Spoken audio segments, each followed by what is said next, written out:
কি হলো আপুনি ইমান খঙত মাছকেইটা মোহাৰি আছে যে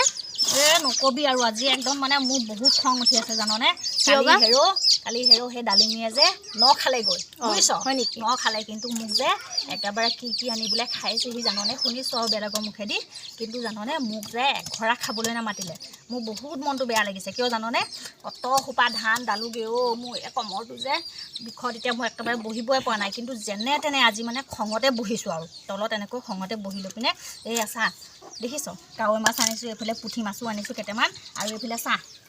তইহে অকলে কি খাব পাৰো নেকি অকলে হা ময়ো তেনেকৈ আজি খাম সেইটো কাৰণে বুলি ভাবিছোঁ তাই যে কালি সেই তেনেকুৱাখিনি কৰিলে তাইনো কালি এবিধহে গোটাইছিলে মই দুবিধ আনিছোঁ আজি তোকো নামাতো মই খাবলৈ বুজিলি মোকে নামাতে আপুনি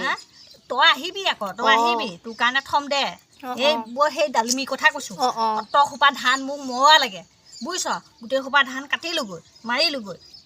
খাবলৈ যদি নামাতে তোৰ কেনেকুৱা খং উঠিব কচোন বেয়া কাম কৰিছে মাংস এপিছো খৰি নপৰিলে হেৰৌ তাই আজি সেইডাল আনিছোঁ চাহ সেইটো কাৰণে